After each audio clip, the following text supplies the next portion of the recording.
Okay, we'll go ahead and get started then. I know everybody's got a lot of questions and we want to make sure everybody has time to get them in. So I'll start by introducing myself. My name is Alyssa Cho. I almost did my work introduction. So I am the treasurer for the CSS Foundation. We live in St. Louis, Missouri, and my daughter Peggy is 4.5 years old and she has an ARID2 mutation. We got her diagnosis almost when she was about just before she turned 3. So I'm still kind of new to this as well, and I've been on the board for about a year. So just some housekeeping reminders. You're going to be muted to start. Feel free to populate your questions into the chat box at the bottom of your screen, and I'll facilitate those questions to our panelists, who I'll introduce in just a moment here. Again, we have closed captioning if you want to turn that on. Again, sorry for folks who English is not your first language. We will have recordings and hopefully we'll be able to get some translation services there. And again, just to call out that if you want to get more involved after the conference, feel free to reach out to us. We'd love to hear from you. And so with that, I'm going to get started by asking the panelists to introduce themselves, just tell a little bit about your child, and then pass it on to the next panelist until we get through everybody. And then after that, I'll start us off with the first question and we'll go from there. So Sarah, I'm going to start with you. Hi, I'm Sarah Rosenzweig. Benji is my husband. He is on the board. And I have been working in an advisory capacity. We are in Detroit Metro in Michigan, and our daughter Ella is 10 years old. She was diagnosed at age 5 with ARID 1A. She has a mosaic pattern, which makes her a little bit different. We got involved right after Ella's diagnosis. We were at the Seattle conference, which was amazing. The conference 2 years ago. So I'm excited to be here and welcome to all the new people. And I'm going to pass to Deb. Did I cover everything? You got it. Perfect. Great. Hi, I'm Deb. I love meeting other families that have kids with CSS and other families that are walking this special needs road. We live in Minnesota. My daughter Elena is 10. She was diagnosed at age 5. She has the ARID 1B variant. And I think that's it. As a family, we like outdoors things. We do a lot of hiking and biking and rock hunting, all of us together, Elena, as much as any of the rest of us too. And then I'll go to Christina. Hi, Christina. My husband Michael is going to be joining us a little bit, and also little sibling Cora. Our son Connor has ARID 1B. He's 6 years old, and we live in Hampstead, Maryland. And Christina, I'll pass it for you because I see you have your hands full there. Jen, do you want to go next? Sure. I'm Jennifer Salcedo, and I have a son who's 17 years old now. Hard to believe whenever I say that. He was diagnosed about 5 years ago with ARID 1B, and that was after a lot of genetic testing over many, many years to try to sort out what was going on. We live a little north of Seattle, not too far from several other families actually that have kids with CSS and or CSS related syndromes. He has ARID 1B. He's nonverbal and is impacted pretty significantly by autism and epilepsy. So that's kind of my little area of particular interest as it relates to CSS. So. But we also like the outdoors. So we are out a lot and he enjoys hiking and getting outside as much as he can. Great. And I think Brian joined us and the last one here. Yeah. I'm going to unmute you for you, Brian. Just go ahead and introduce yourself. Okay.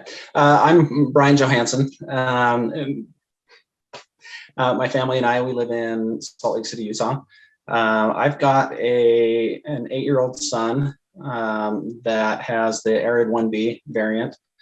He's got secondary diagnoses of ASD and ADHD, along with several other conditions like most families have to live with. We received his diagnosis back in 2017. And just it was about a month and a half later, we heard about the conference in Seattle, and were able to make things happen to make it up to Seattle and meet the fantastic families that put it on and the ones that attended. After the Seattle conference, I joined with several of the families, Sarah and Benji in particular, in getting the CSS Foundation started. I currently work with the foundation. I'm not a board member anymore, but I do assist with the medical assistance requests that we receive, specifically visits with Dr. Vergano. But yeah, we're busy. We have an active life. We've got an active 8-year-old that gets into everything and is just awesome. So happy to be here with you guys. That's me. Great. Thanks, Brian. I think I got everybody. So I will let you guys start asking questions. Feel free to put them into the chat box. And meanwhile, I'm going to start everybody off with a question, which is, if you could go back to yourself at the time of your diagnosis of your child, what would you tell your former self, knowing what you know now about your child?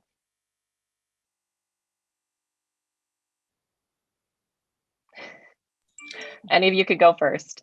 I could start if you don't mind, if nobody else wants to. Go for it. Okay. I would just say that it's taken me a long time to kind of realize that the idea of disability is more of a, it's kind of like a social construct. It's really not, it's just part of the human condition. So it's taken me a while to get to that point of just realizing that even with some limitations, there's incredible ability and opportunity. And I think it's been a journey.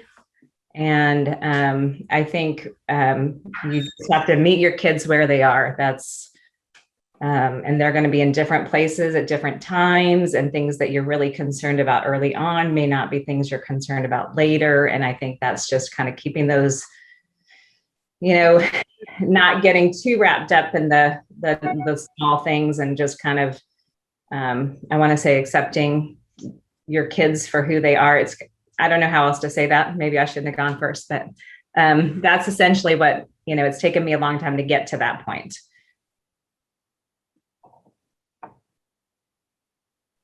Thanks, Jen. I also want to say, because I forgot to say this, Ella is dual diagnosis, and her first diagnosis that we received was in utero, was agenesis of the corpus callosum. So Ella's completely missing her corpus callosum. We have a lot of families that are dual diagnosis with ACC disorders. And I felt like I should have put that out there so that if any of you would like to reach out, I'm a resource for that. So we had that diagnosis first. And I really just would echo exactly what Jennifer said, you know, all of the, well, I would have stayed off Google for sure. But at the time we got Ella's diagnosis, there was only negative things. That's part of why Benji had started blogging in the first place, because he wanted families to find positive stories and images and people to talk to on the internet. You know, that was 2011.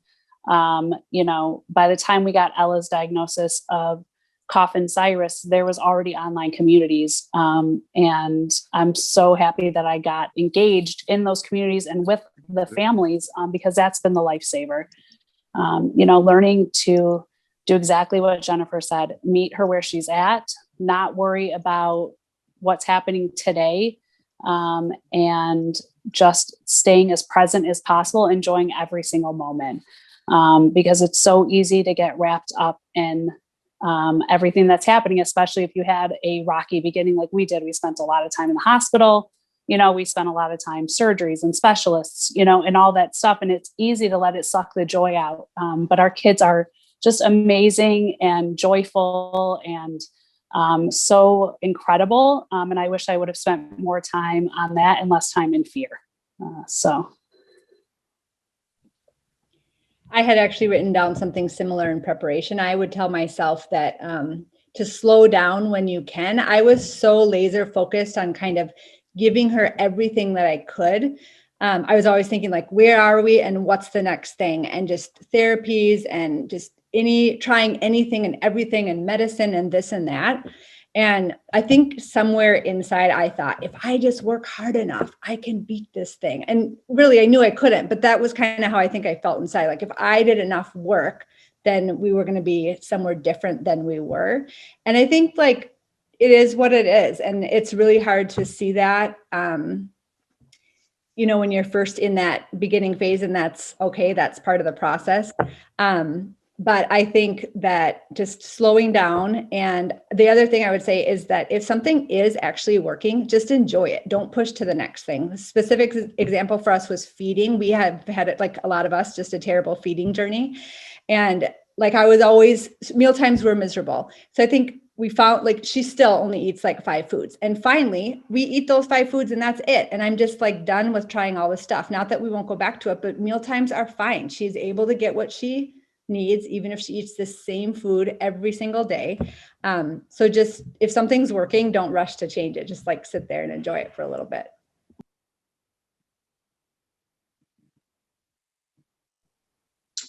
Yeah, I think that I would echo most of what's been said. I know when we received our diagnosis in 2017, we did what every family does. You hop on Google, you find the most extreme examples of conditions that you can find, and it scares you. And I would tend to just echo that. Yeah, slow down, meet your kids where you're at. But most importantly, you know, one of the biggest things for me and my wife was we wondered if there was something that we did or that we somehow contributed. And it's not our fault. It's not your fault. It's random. And quite honestly, the thing that I've learned the most over the years is that it's beautiful. I've learned so much about the disability community in those years, and it's opened my eyes to so many things, and to being able to enjoy so much more about life and enjoy more people. And, you know, speaking of community, I would also say that that's the first thing for us that was important, was finding community, finding people that could relate, and becoming part of that.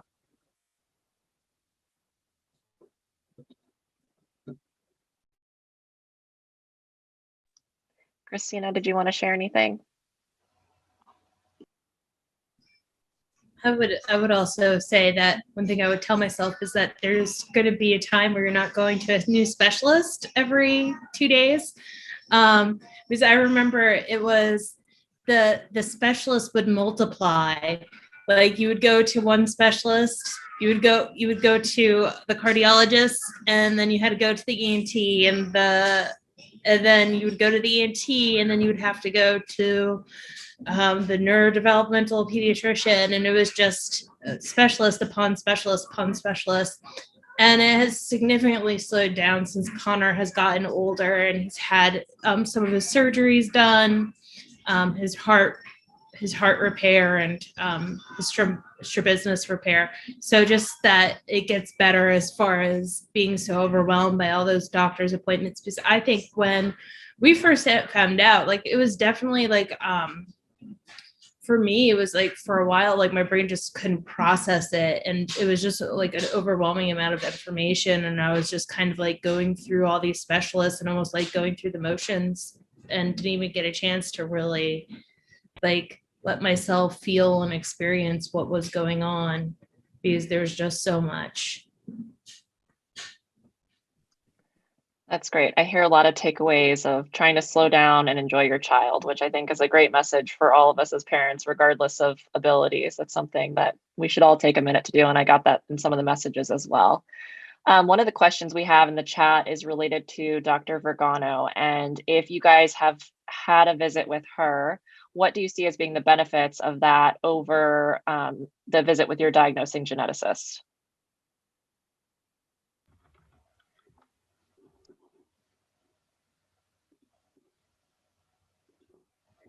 I actually just had a meeting the other week with Dr. Vergano, and it was our very first one since our daughter's diagnosis. Our daughter has ARID2, and she was diagnosed in 2019. We were going to make the trip out to Virginia, but then COVID happened and we weren't able to, so we secured a televisit, which was so beneficial for us as a family. I think just hearing from other people, or from her who knew other people in the same situation. Here our geneticists are kind of like, it's such a small subgroup that it's not very well studied. So to actually speak to someone who engages firsthand and studies and studies all the effects on patients, it was so informative for us. And she really did give that sense of community that our geneticists are great, but again, they don't understand the background in the community. And she has that knowledge and that relationship with everyone. And I took so much away from that. And I feel like for the first time, this is the person who really, she's like, I will connect all your professionals together and we will make whatever we can and, help Alyssa succeed however she can. So I feel like sometimes I feel like I have all these specialists and they're all like, well, this one deals with this and this one deals with this. And, the geneticist only knows so much about it. And then we saw Dr. Vergano, and she's kind of like that piece that ties it all together for us, who's like, yes, I can talk to all the professionals and, we can work collaboratively as a group and come up with a game plan, which I think is the most important thing, is that, professions coming together and minds coming together, including the parents, will always serve our children the best. We have not been to see her, although I feel like I know her quite well just from conferences. She's like the most personable person. So, she's just lovely. So if you get a chance to meet her, and I would say if you're interested, like for sure to go. I think the only reason we haven't is I do feel quite confident in the care that we do have, the care team. And for me, the travel. The undertaking of trying to think about how to travel to see her felt like too much. I know now telehealth is available, but I know she's available. I know we can ask her questions, but we personally have not taken that step to see her. Yeah, I just want to echo what Deb said. We've not had an official visit with Dr. Vergano, but I've often, if something has popped up with Ella, I've sent the information to her, asked her for her input, asked her if she had recommendations that they thought, maybe were specific for a CSS kid that was also having whatever was going on. She's been a wonderful resource for our family.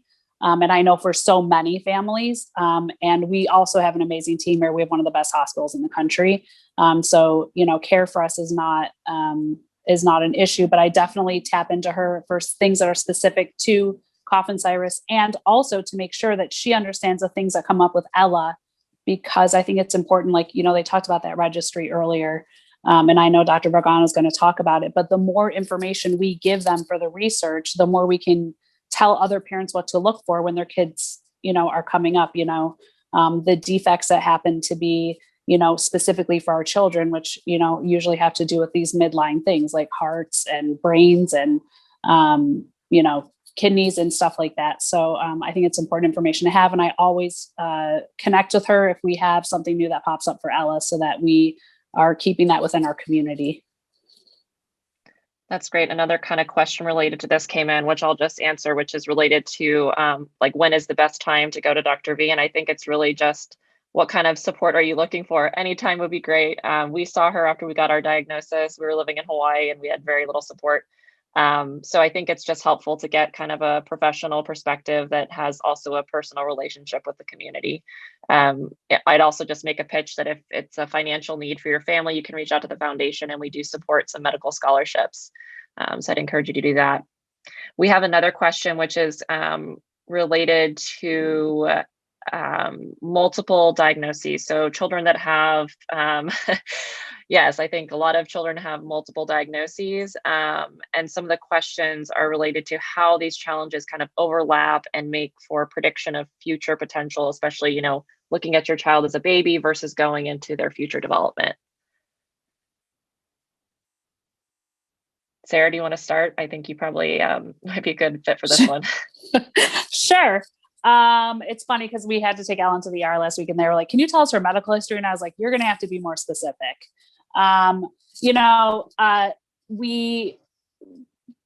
We knew when Ella got diagnosed with ACC that there was something else genetic that they couldn't find on the first panel. So what the geneticist said to us is that a lot of things stopped in development. So these are the things we need to look out for, right? And so that has been our experience, is that Ella has all these idiosyncrasies with how her things develop. She has a weird artery for her liver that didn't develop correctly. Instead of being a big tube, it's a bunch of tiny tubes. And one of the arteries in her brain didn't develop correctly. So for us, it's been kind of this idea, and what we've run up against is when we're in anywhere, they'll say, well, it's very unlikely. And we say, well, then it's probably likely for us, right? We call her a unicorn. If you wouldn't normally look for it, this is what we tell the healthcare team, then you need to look for it. Because it needs to be with a fine tooth comb. There's a reason why our kids didn't develop, the way that was typical. And so it leads to this domino effect. The other thing we found is that, for whatever reason, and we'll just say that it's because of her CSS, the things present differently in Ella, usually, I don't know how I want to say this, we have, unexplained fevers, they were never, first we used to get fevers and you weren't supposed to get them. When you weren't supposed to get them, then when she had a kidney infection and she almost lost a kidney, she didn't have a fever at all, so it's just this idea of always bringing to the table that these syndromes create idiosyncrasies in our kids that they don't normally see. And we always need to remember that how she processes things, because of the way that her brain works, is different than other kids. She doesn't process pain the way other kids process pain.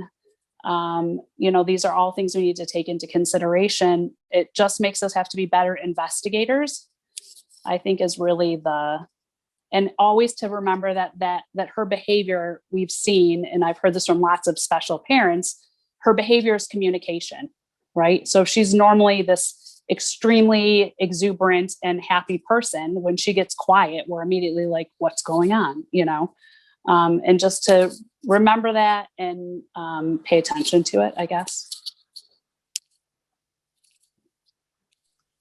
That's great. Do any other panelists want to share their experience with having multiple diagnoses?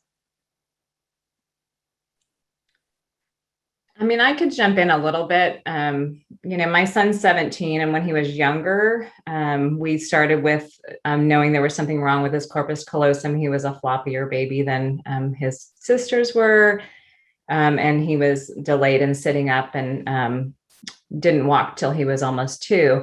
But I do remember that, for a period of time, he did this army crawl where he dragged one side of his body. And, I thought for sure that was going to mean he was never going to walk and, he wasn't going to crawl normally. And he is just one of those kids that one day he just started walking. And so I think sometimes we have those fears as parents that, worst case scenario is going to be the outcome, or that we can even predict that. And I think not only medically that we have to look, at things and consider how unique our kids are due to their genetic differences. I think also the way they develop overall can look different than in other kids. So they might develop in one area more, more rapidly than in another area, and even very different from other kids that have the same syndrome. So I think,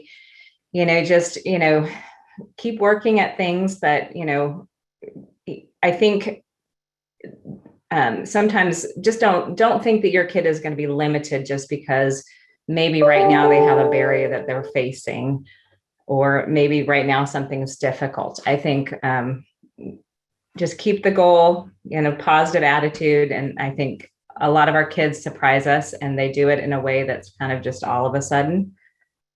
But for him, he has, again, the autism and the epilepsy that are our two main impactful conditions.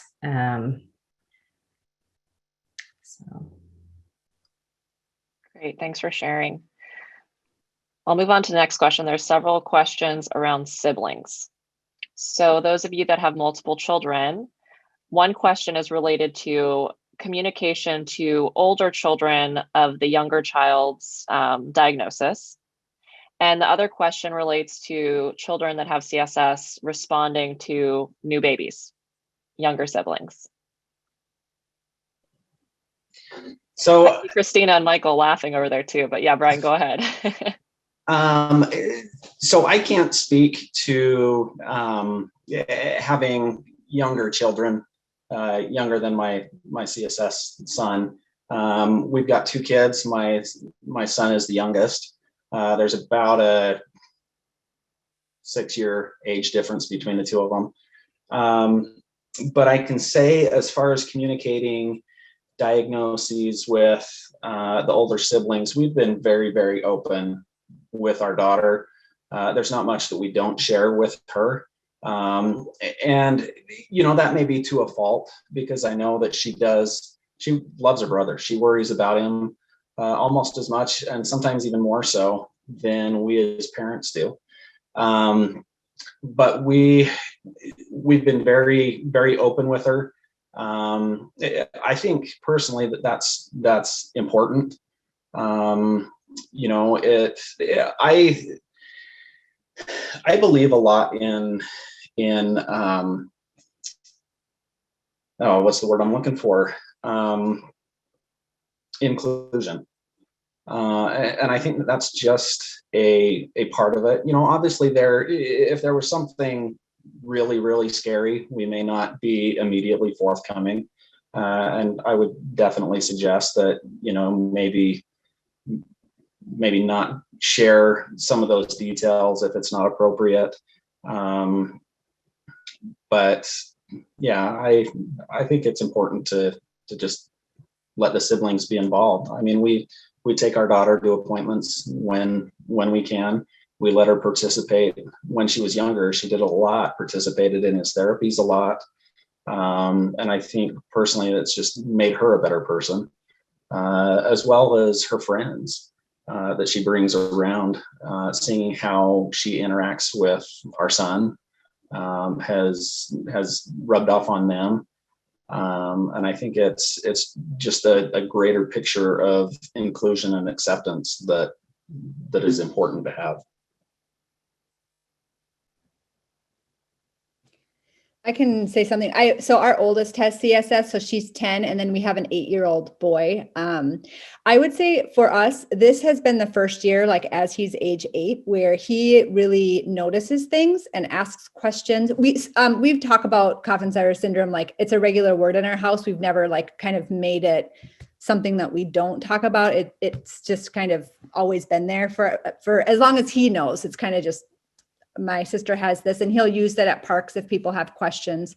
But this is the first year, I would say, at age 8 where he is feeling it in a different way. He has more questions. He notices things about her and asks questions about it. Sometimes it's totally fine and he does it in an appropriate way. Sometimes he'll say things in front of her that aren't okay. And I don't think he means it necessarily in a mean way, but it's not kind. So we're having to kind of navigate that a little bit about things that are okay to talk about with her, or how to show kindness around things that are like, she wears a pull-up at night and he'll tease her sometimes, or just little things like that. But they're regular things that come up. One thing I would say is that I think it's important to recognize that Coffin-Siris syndrome does actually impact the other kids in a big way. There's total positives. I can talk about that forever, but it's hard. They have an extra burden that they will always have to carry, and to recognize that. And some advice that I got that like changed our world was just to be so intentional about giving the other siblings some one-on-one time. We have to give so much to our child with CSS that sometimes the other child, like, their needs come second because they have to. So to be super intentional about something that you can do just with that child. One thing we've done, it's so simple, but my son did Ninja Warrior before COVID. And so that was like our special time. we figured out how to not bring the sister to practices because she needs attention there too. And that's our time. We go there and I'm hyped up about it with him and chatting with him, and also scheduling in, some like one-on-one dates or just times where you can just be the parent and the child. And even if you have someone like a grandparent who can take your CSS kid, like for an overnight once in a while, any of that where you can just have your attention fully on that child. I think if you can work that in very regularly, that's really good. Yeah, I would agree with Deb. We see that sibling jealousy. It's very hard for our older daughter sometimes to be able to differentiate, okay, why he gets all this attention. You're always giving into him for X or for Y. You've got to expect that there's going to be some jealousy, and you have to take, like Deb said, deliberate actions to try to minimize what you can of that, because it definitely does impact siblings a lot more than we realize.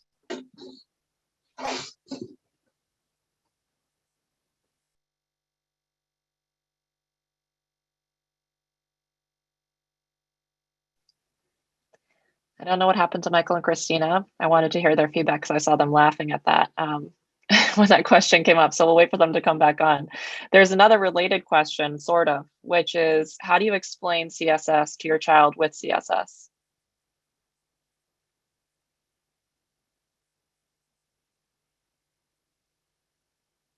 I see lots of shrugs and eyebrows raised. I see Mary, would you like to share? I just had this conversation. I have an 8-year-old. I'm sorry, she's 9 now. Oh my God. And she has the mutated gene, SMARCA4. And we just happened, just out of the blue, just literally the other day, I was like, I'm going to start explaining to her, because she has autism as well and ADHD. And it just came up, the conversation. And the way I explained it to her, I said, this is, I wanted her to start understanding her own disabilities, to give her, to help her. So I just explained it to her about how she's, when she was in my womb, that she has a number that's just misplaced. And then it just, she's unique, she is special, and that is just who she is as a person. And it's like, doesn't make her, she, I think friends for her are hard. Like, she immediately says, I have a friend, and she may have known him for like 2 minutes in the park. And then she wants to know why they're not calling or something. And I'm like, but I know that's just, you can't do that for everything, but that just literally came up 2 days ago when we took her to her annual. And the sibling thing, can I just say that was, her twin sister struggles with that a lot. They fight all the time, or she wants her space and Lila wants to get into her space all the time. And that one-on-one is definitely important. It's hard for the one sibling who doesn't have it. But anyways, that's all I have to say. Thanks. Thank you for sharing, Mary. Does anybody else? We got kicked off. Oh, welcome back. Hi. So we recently obviously had a newborn, and Connor and our daughter have a pretty sizable age gap of 6 years.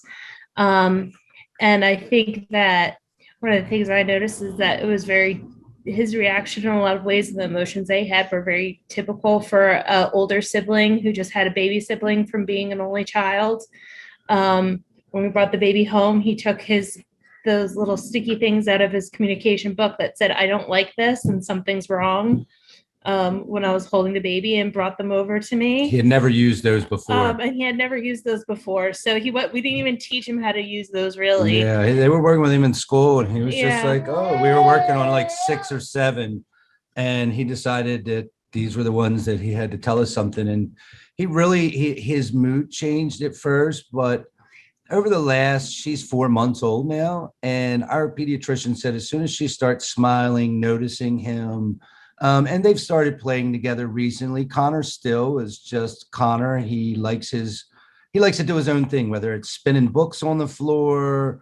He loves to spin things, spin his spinning tops, or whether he's playing with his iPad. He'll come by, look at her, smile. Every once in a while he'll give her a kiss, and then he goes on about his way anyway. It's basically now we're moving. Now it's just tolerance, but hopefully we'll move to acceptance and enjoyment of having a sibling. She's no longer the usurper in his eyes, it seems. Yeah. Now I see where the laughter came in. They can communicate when they need something communicated. That's great. Yeah. I think we have one more person. Maybe Kim, do you want to share how you shared with your child? Yeah, with Molly CSS? she's 14 now, but we didn't have our diagnosis until she was 11. So she had a lot. I was listening to everyone talk about the different diagnoses, but we had those different diagnoses first, and then we had the CSS, and her response is kind of been, I have something. And so we say everybody has something. She has friends who are diabetic. She has a cousin who has cerebral palsy. I have allergies. We talk about different instead of disabled, and your brain works a little different. You may do this way. So-and-so does that way. And now it's kind of created a monster, because if she does something or she gets in trouble for something, she goes, did my CSS make me do that? And I'm like, no, you chose to do that. So I think we treat it like her brown eyes. She was also adopted. So that's a piece of who she is. CSS is a piece of who she is. Her gender is a piece of who she is. Her parents are a piece. And we just treat it as another piece of who she is. And we love every piece of her. So, we give it a name so she can start. And from the minute that diagnosis was made, as you said, Deb, just worked it into the conversation in your household. It's not a bad word. It's just like you're American, you're female, you're ours, and you have CSS. So she did ask me what Daddy had, because he's healthy as a horse and never has anything. And I said, but he did donate his liver to a friend, half his liver. So I said, he has half a liver. So that's what Daddy has. That's great. Thank you, Kim. There's kind of we're going down the same line of questioning here, which is how to explain the diagnosis to other family members who either don't understand or don't want to accept there's something different about the child. So I've tried out a million different ways of talking about this, and most of them are total flops. But the one that I feel like, for more than family, just for anyone, is I have come to land on this, and whether it's accurate or not, I should ask Dr. Vergano. But I just say that it's an intellectual disability with medical complications, because before we had CSS in our life, if someone would have told me they have a rare genetic disorder, the first thing I would think of is, oh, the mom and dad passed it on, and my brain would stop, which in our case, that's usually not the situation anyways. And beyond that, I wouldn't have had a clue what it was. So that's my simplified version when people ask what it is that it's an intellectual disability with medical complications. As far as family, I'm not exactly answering the question, but I have actually found it so interesting, because so we've had our diagnosis for over 5 years, and we have a super supportive, loving, caring family on both sides. And just within the last year, have I heard any of them start talking, say the word disability, whatever. So it has been like a journey for them as well, I think, to really understand that this is like a lifelong thing, and it's a thing that will always affect her and affect our lives. It just was interesting to watch that process unfold. And that just was like it was a journey for me too. So I'm not saying that in a negative way. I'm just saying it's just, it takes a while for me to get it and for other people to kind of get it as well.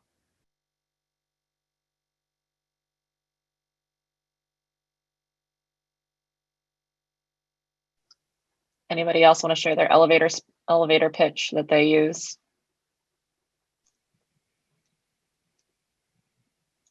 Michael, I think you're muted. To be honest, To be honest, I'm still working on my elevator pitch because interestingly enough, sometimes it still throws me off guard when people ask me, and I should really take the time to just prepare mentally for it, for when it comes. But we generally will say that it's a genetic syndrome that's characterized by, XYZ. And unfortunately, I've found for most people that I've talked to, that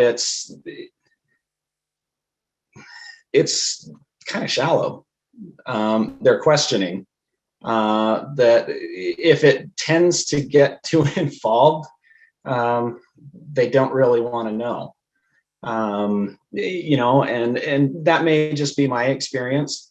But I mean, we have family members even that, bless their hearts, people naturally, when they see people going through trauma or difficulty, they want to fix it and they want to provide comforting words and they want to say, oh, they'll be fine. They'll outgrow this.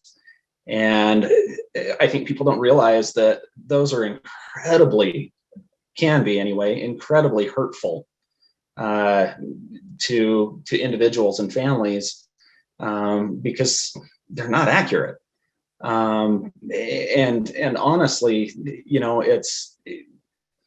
I don't mind so much somebody trying to offer or like comfort or support, but it's kind of insulting to me anyway, when people try to say, oh, they'll be fine. Unfortunately, we don't get that anymore. Family members have started to kind of come around and realize that, hey, this is a lifelong thing. And you know what? Carter's Carter.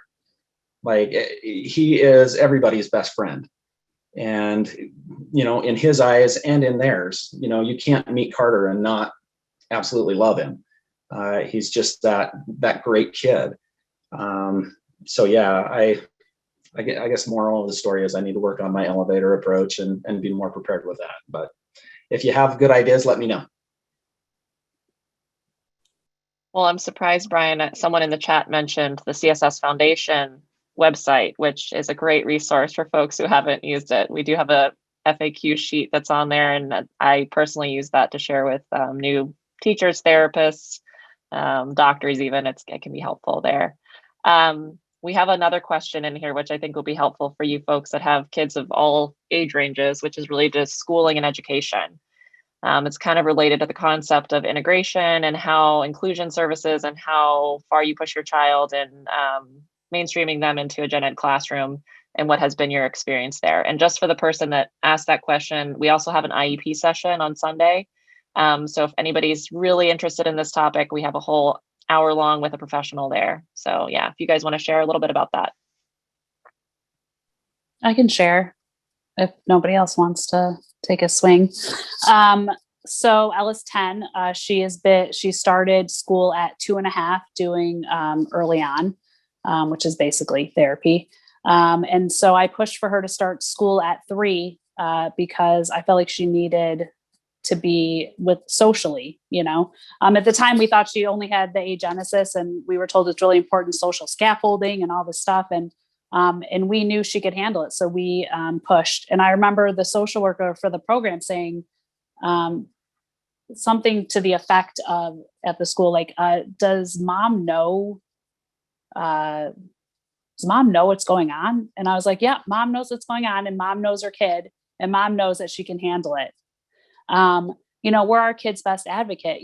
As we started going on and we could see that Ella understood things that we couldn't understand that she understood.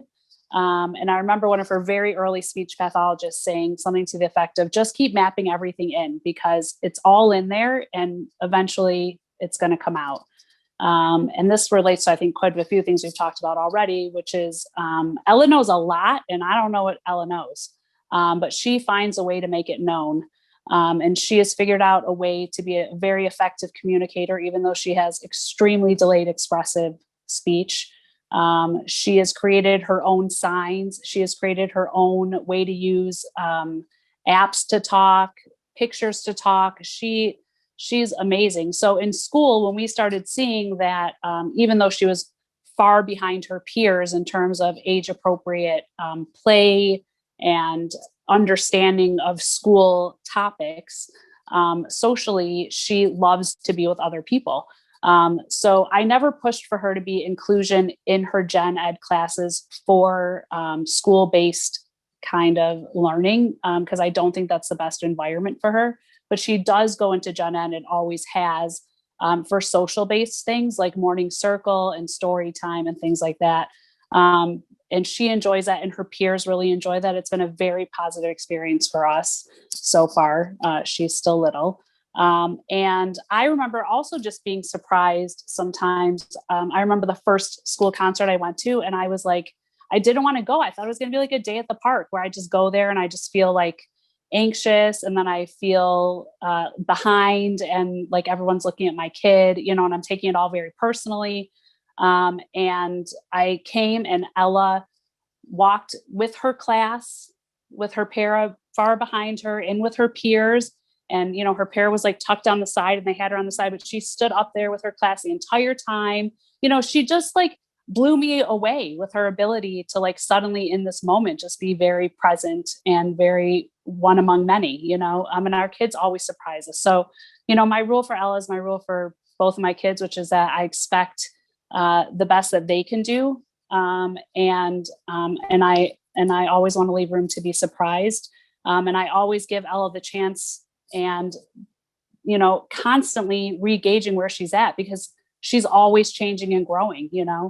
Yesterday I could have asked her to put something away and she would have completely ignored me. And today I can ask her to put something away and she'll do it, So, with school, I've really pushed for them to push her, and not take no for an answer in terms of, I remember one time her teacher was like, Ella won't stay out of the middle of the circle. And I was like, isn't this a special ed classroom? Like, so if she wants to learn from the middle of the circle, like, what is the big deal? Like, isn't that what she's here for?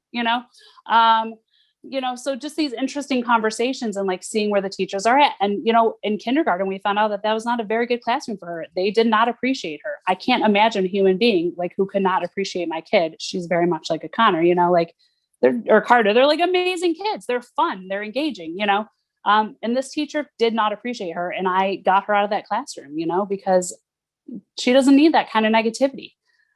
So, be an advocate. I think inclusion is great when it's what's best for my kid. And if that works out for everybody else, that's also wonderful. I will tell you, sorry, I feel like I'm going on here, but just one quick story is that Ella was actually the behavior plan for another child in her gen ed classroom, because her reward for staying in her seat was that she got to then have snack with Ella, because that was her favorite time of the day, so like that's the impact that our kids can have on other kids. And I think that's so important. So.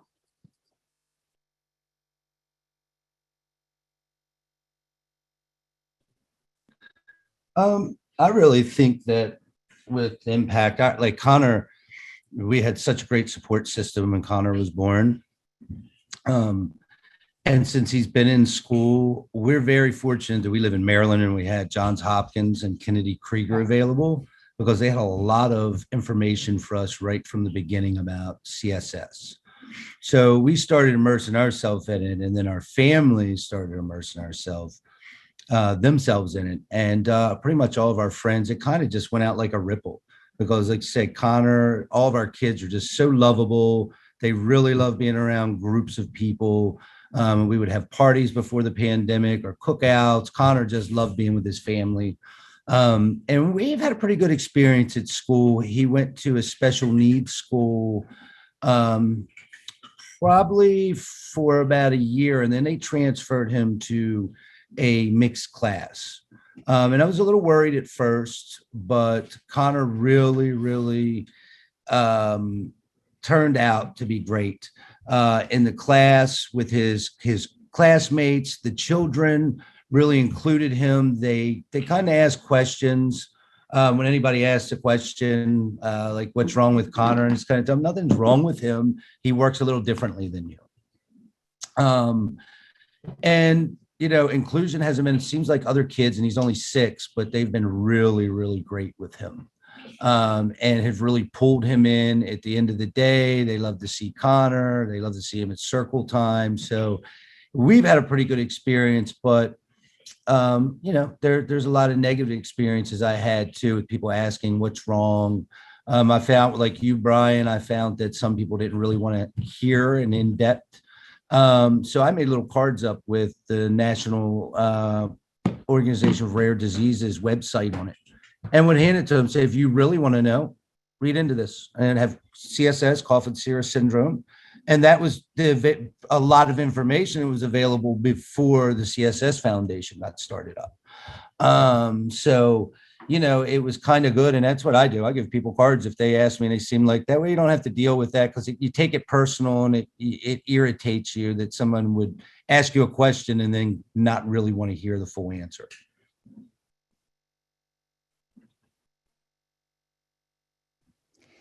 Our situation has been a little bit different. Our daughter has been just in the regular classroom, mainstream classroom since the beginning. She does get pulled out for various therapies, and then she does have a one-on-one helper for most, but not all of the day, who helps modify her work in class. I don't know how I feel about it, actually. I know the research shows this is best for her, and I am trusting in that. I would say that for us, the biggest kind of push came when about 3rd grade is when the gap flew open. There was always a gap. But 3rd grade, the work level, it's just so different. My daughter, she can actually read quite well, but she can't spell, which is interesting, and she can't write. So it's really like, once you get to that 3rd grade, you're getting a lot of your schooling is like worksheets and writing, and she can't. So I actually really struggled. That was she's in 4th grade now, last year. And we actually went through the process of looking at other schools for her, because I just felt like she wasn't learning. I don't know that. But I just felt like the material was so hard that I just thought, how can she be taking any of this in? So I don't really know if it's best or not, but she is growing. She's learning. She's happy. My one other big piece is that the school she goes to is smaller. I mean, it's like 420 kids, which is wonderful. Everyone knows her. Everyone loves her, but she's basically the only one like her in her school. So there are other kids that, might need speech therapy, or maybe have a mild form of autism, but she's the only one that has kind of like a global developmental delay that affects kind of every area. And so for her sake, sometimes I think it'd be nice if she had, somebody else at school, but I don't think she cares. I think it's more me than her that actually cares about that. But the one, I don't want to say advice, because I don't really know stuff, but that's helped me is like, nothing is permanent. So like, if you have little kids, or I don't know how old your kids are, but if you try something and it doesn't work, like, you can fix it. Like, you can try something else. So don't feel like you're stuck. I know a lot of, especially younger kids, you have that big decision like kindergarten. We made a million tweaks in kindergarten, and you can. So just don't feel stuck. Try it. You're probably, no matter what, going to have to make some changes. And you just, every year you figure out what you're going to try, and you plug along, and it'll be okay. Guys, we have just a few minutes left. I have 2 more questions I want to cover. So everybody, if you could just hang tight. I would like to ask a really tough question, and then a kind of a more lighthearted question at the end. And just before I end, there's also the lobby. Remember, there's that link. You're always welcome to jump on there, connect with other parents. Feel free to use the chat function here if you want to connect with somebody and set up a time to meet up. That's always available for you guys. And we always have a board member that's sitting in there. So at least one of us to chat with, so you won't be alone. So the first question is the tougher question. How do you handle the waves of grief that come over you at different times, during the process of your child growing and developing?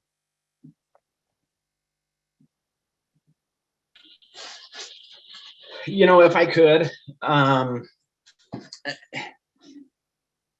it's interesting to have that asked, because we've, in the last couple of weeks, we've experienced a few things, whether it be in school or personal life, that just, you get those waves of grief, and they are difficult.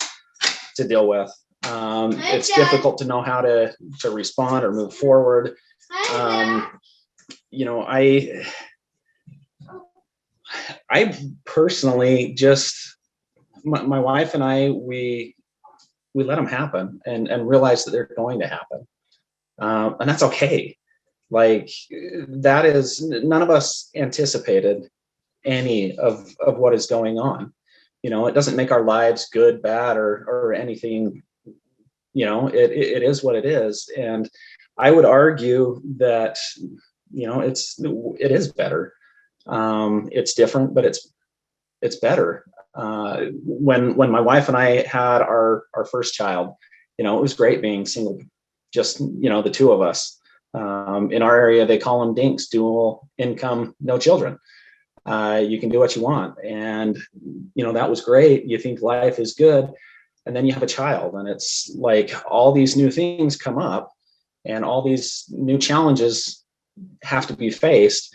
But your life is that much better for it. And I would argue that it's much the same parenting a child with special needs.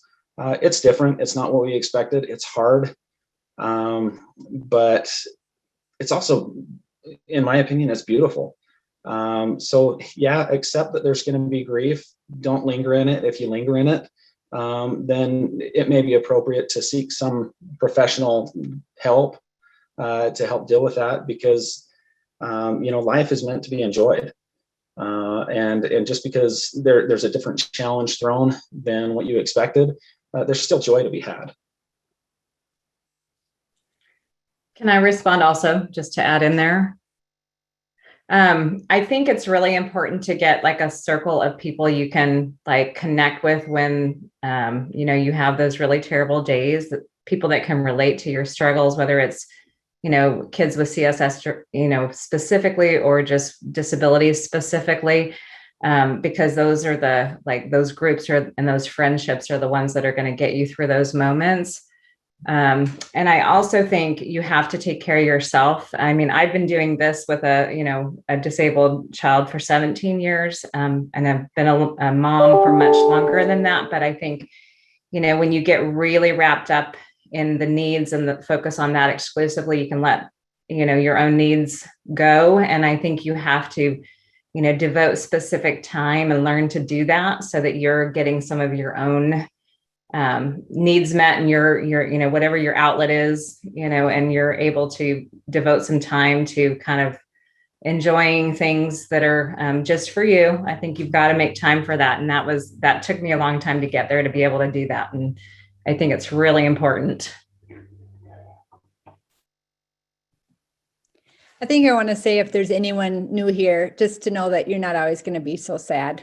I cried for like a year straight in the beginning of all this, and we have a really lovely life, and our daughter is amazing, and we do all kinds of things like normal families, and it's okay to be sad. Like, I loved what Brian said, like, it's okay to be sad. It's like a big thing, and you're not any worse of a parent, and it's good to cry and scream and thrash and whatever you want to do, but just know, like, there is an end. Grief totally comes. I still get hit with grief in the weirdest places for times, but it's never been as hard or as long as that initial beginning. So just, there's total hope. Even if you can't see it, there is total hope down the road. And it's okay to let yourself be sad. Well, and I'm gonna give Deb a little plug here. I don't know if any of you had an opportunity to read any of her writings that she's put up on the parents page. Deb has a phenomenal way with words. And if you want to feel better and really feel like you can connect with another parent that understands, read some of her writings that she's put up on the parents page, and yeah, you'll feel good. One of the best things that I can really say with Connor, like, he was always so happy, even though he had so much going on. And I always said, if he can be that happy and has to struggle through that, I'll get through my waves of sadness and keep chugging along. Because if he can do it, I have to do it too.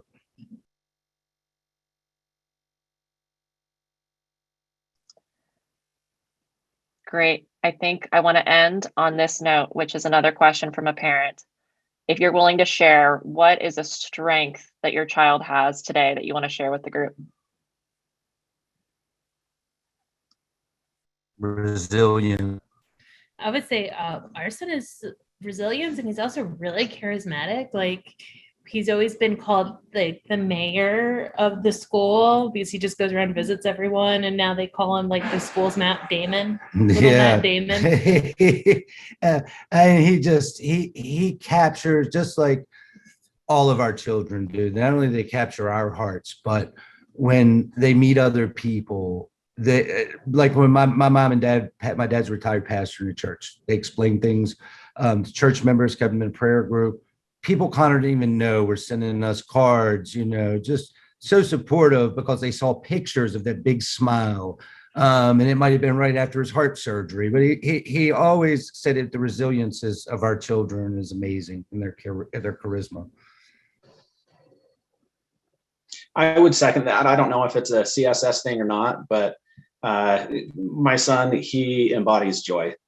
You can't be around him without being happy. And it's like Michael said, it doesn't matter if 15 minutes before he was getting stitches or, having some procedure done, he's just happy.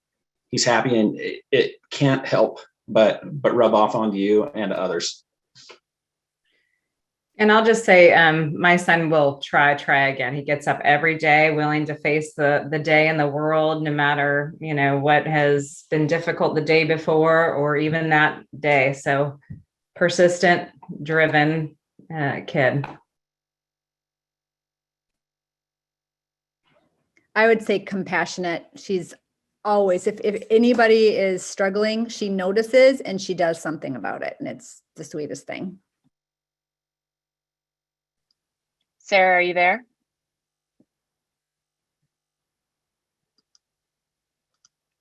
I saw her jump on. I don't hear her.